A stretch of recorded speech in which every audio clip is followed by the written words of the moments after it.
Joined by our diplomatic correspondent Ellie Hockenberg over the phone to paraphrase that speech first. Let's listen to the Prime Minister. Yes, good evening, Sarah. So as Prime Minister Benjamin Netanyahu has just taken the stage, he's now saying that on May 14th, 1948, David Ben-Gurion announced the formation of the State of Israel. After decades, we have returned the sovereignty of our ancestors over those lands. It was a massive moment in our history. But this announcement did not include this area, our heritage in the West Bank, did not include the old city of Jerusalem. I remember as a little boy, Netanyahu was saying, Jordanian soldiers on those areas in old Jerusalem. But this reality has changed in 6 days, glorious 6 days back in 1967. Our glorious victory in the Six-Day War brought us back those ancient lands. And ever since, we have sovereignty over them. Netanyahu continues by saying that we expanded our borders, our narrow borders, to the east. The security buffer zone. We went back to our ancestral territory. We must understand, Netanyahu is saying, if we wouldn't have done that, our sovereignty would not have been applied on massive territories. And what would probably happen are Islamic forces controlling those areas, Netanyahu is saying. And this is after, the Prime Minister continues, without the West Bank, our mere existence would have been in danger. I remember the day when we liberated Jerusalem, Netanyahu was saying. I remember flocking with a massive amount of citizens to the liberated Western Wall. With tears in my eyes, Netanyahu was reminiscing. I touched those ancient stones. The excitement was intense. We were making the dream of our ancestors into a reality.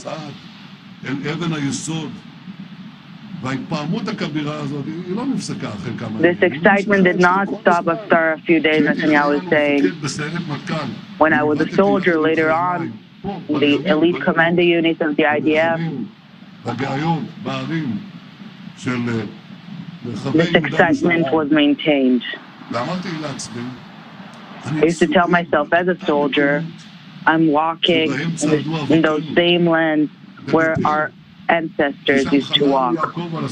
In Bethel, where Jacob dreamt of the ladder going up to the skies. In Shiloh, in Hebron, in Beitar, different areas of these historic lands.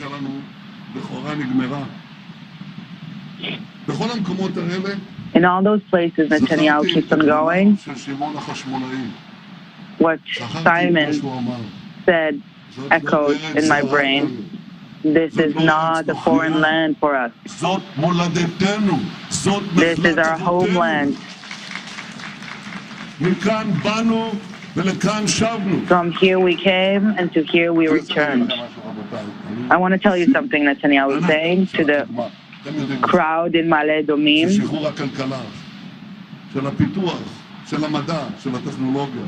What we're experiencing, liberating the economy, reinforcing infrastructures.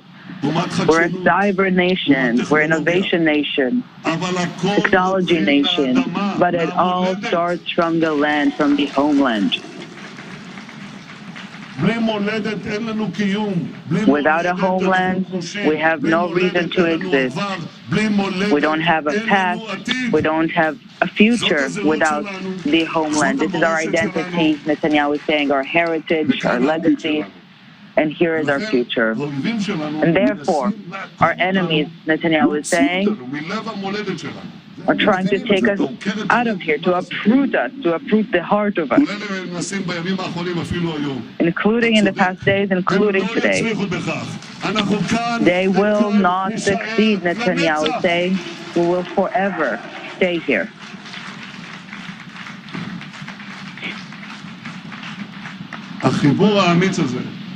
This brave connection of our nations, the West Bank, the Judea and Samaria, was understood even before the Six-Day War. But even after this glorious victory, it was clear to me that one thing was missing. Netanyahu was saying, no other country, not even one, would agree to recognize our sovereignty, our rights at the heart of our homeland. Not even one nation would have recognized Jerusalem as the capital of Israel. Not one. Not even the Western Wall was recognized. The nation of the Bible returned to the homeland of the Bible, but even nations who believe in the same Bible, who know this historic truth, Netanyahu is saying, not even them recognize our sovereignty. And worse than that, Netanyahu keeps on going. All the diplomatic plans that were promoted by a series of American administrations, the EU, all those plans address Jerusalem as a conquered territory, the Western Wall, Jerusalem, that we need to hand it back. How did it happen? Netanyahu is wondering. I can give explanations, perhaps the Arab oil sources, the propaganda. As always, Netanyahu is saying, all of this happened within us. After the big excitement of the Six-Day War, some parts of our nation, among the left, had a misperception of our connection to those territories. Instead of fighting over those territories, they said, we need to give it up. Only if we give those territories up, hand them over to our enemies, only then peace could be achieved. Territories equals peace. But what happened? We gave up territories and got terrorism. Nothing helped. It was not a dream, it was a nightmare what we got. Bombings in buses, bombings in restaurants, in hotels. Nothing helped to deter those elements within our country and global nations to give up the idea of territories being handed over.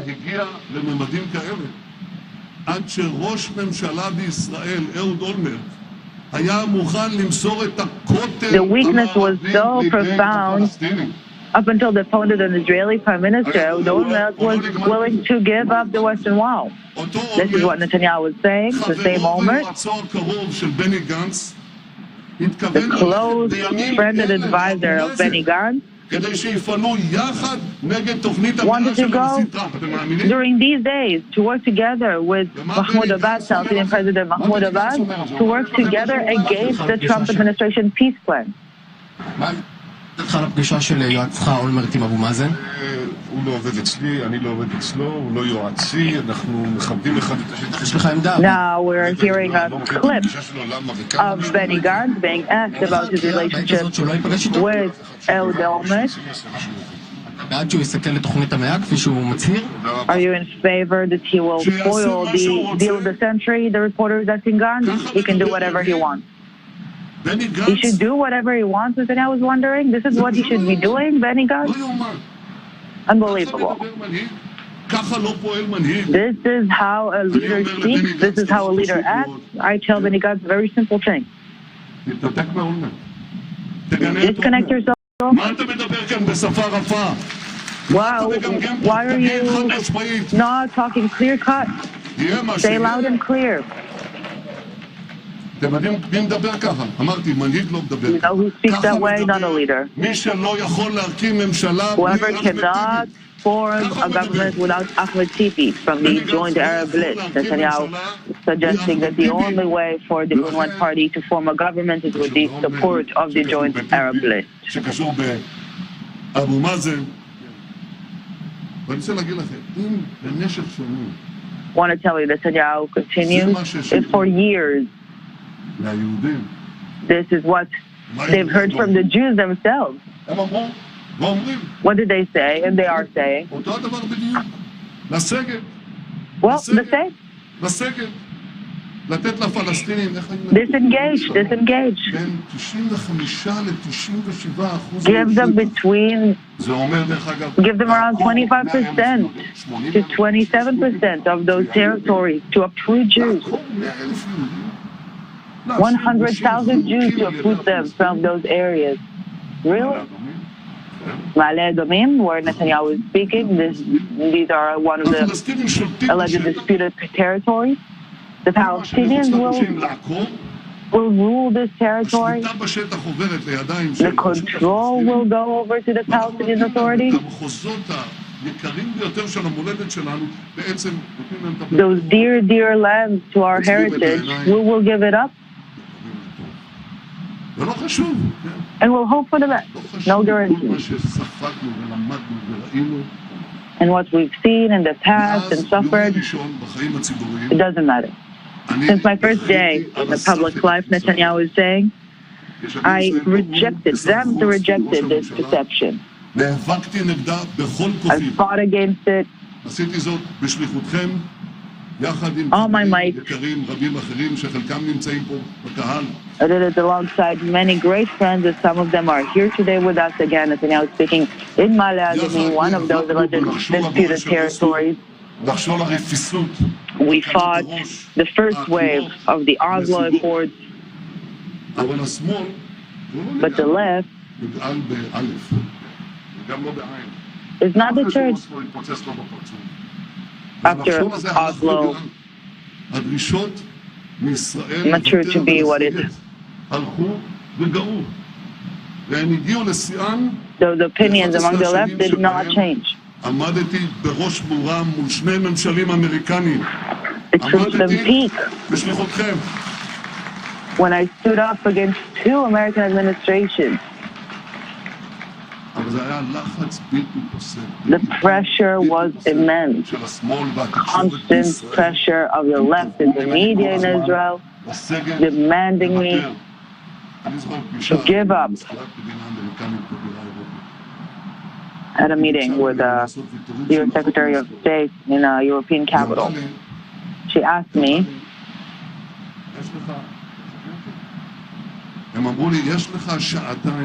you have 2 hours. This is what Netanyahu is saying. If you won't say yes to what we're offering, we will go together to the media, to the global media that is waiting outside, and I will tell them, this U.S. Secretary of State told Netanyahu, you are the obstacle for peace. And I told her, Madam Secretary, I don't need 2 hours, I don't need 2 minutes. Let's go out now and say that. And you will say whatever you will say, and I will say to the global media, I am the representative of the Jewish people, an ancient people of 3,500 years, been fighting over its place, and I will not do anything to endanger my people, my homeland, my country.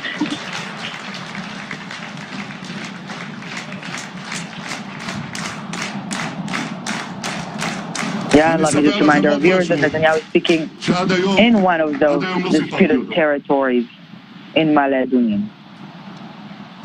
I'll tell you another story Netanyahu is saying. The aftermath of the funeral of Shimon Peres, the late Israeli President Shimon Peres. A top American official delivered me a message. If you want a distinguished funeral such as his, you need to start giving up on things. And I said in response, Netanyahu, I'm not worried about the funeral of myself. I work to prevent the funeral of my country.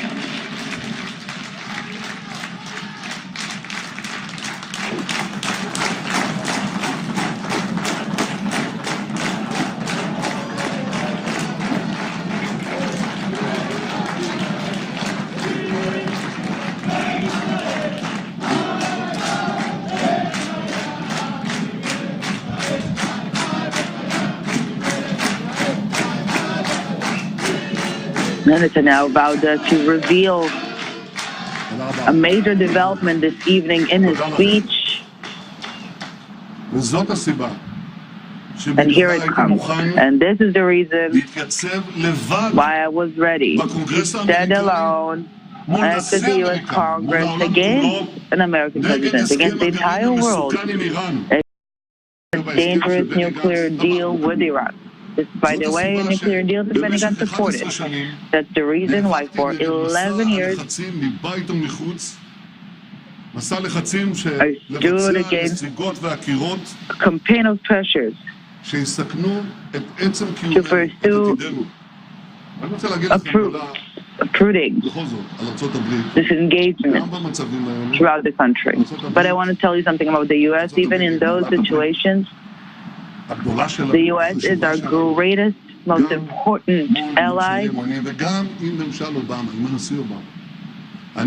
Even during the Obama years, I signed together with him on a deal, on an agreement that will give Israel $38 billion in security aid. I respect it, I appreciate it, I respect President Obama. He truly believed that going back to the 67 lines, 67 borders, what is dubbed in Israel the Green Line, would be productive. But my job as the Prime Minister of the State of Israel is to stand against the things that are endangering our future, our existence.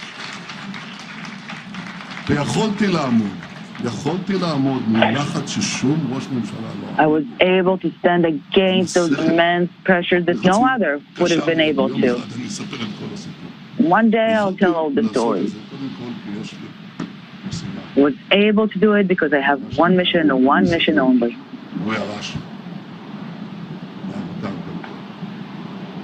Something I inherited from my ancestors. And this is what I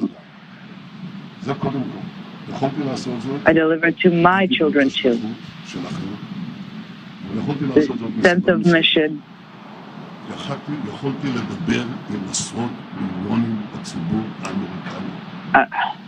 The reason is that I was able to talk to dozens of millions of Americans, the American public. I was able to communicate with them directly. They believe in me. They believe me and they believe in me, because they know they share the same values I share. The love to Jerusalem could have made an impact on them. And at the end of the day, the most powerful element in any democracy is the people. Public opinion. And if the Prime Minister of Israel cannot have an impact on public opinion, he cannot stand against pressures to influence him.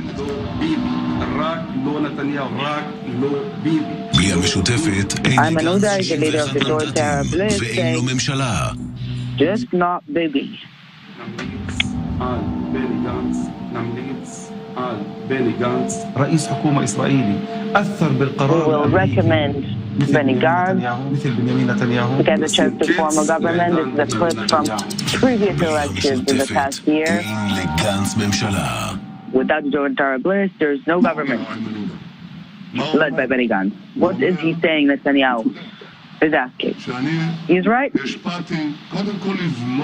Netanyahu, had an impact on blocking, have an impact to block במשך 8 שנים. For 8 years. Benjamin Netanyahu there, speaking from a settlement just near Jerusalem, and our diplomatic correspondent Ellie Hockenberg was translating that speech for us. Ellie, thank you for joining me. Let's talk about your main takeaways from what we just heard there from Benjamin Netanyahu.